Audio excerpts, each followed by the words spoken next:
Yay! So finally, the delicious spice blend has arrived, and I must say, after I figured out how to get that rascal open, Miss Denyce, I tasted it as well as my brother and his girlfriend, and we were standing there in the kitchen like discussing all the wonderful things that we could apply this beautiful blend of spices to. Everything.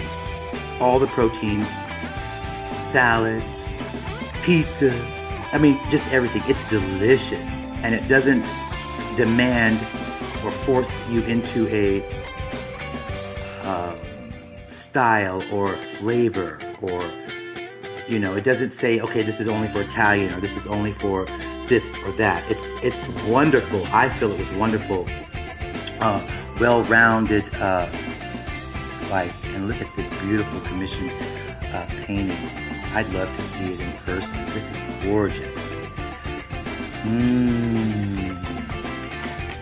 Fantastic. Thank you so much, Miss Denyce. Thank you so much.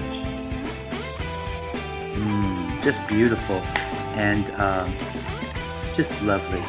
Thank you. I'm so happy. I just have one question. How am I going to get more of this? Because we're going to go through this. We're going to go through it like that. Buon appetito. And merci.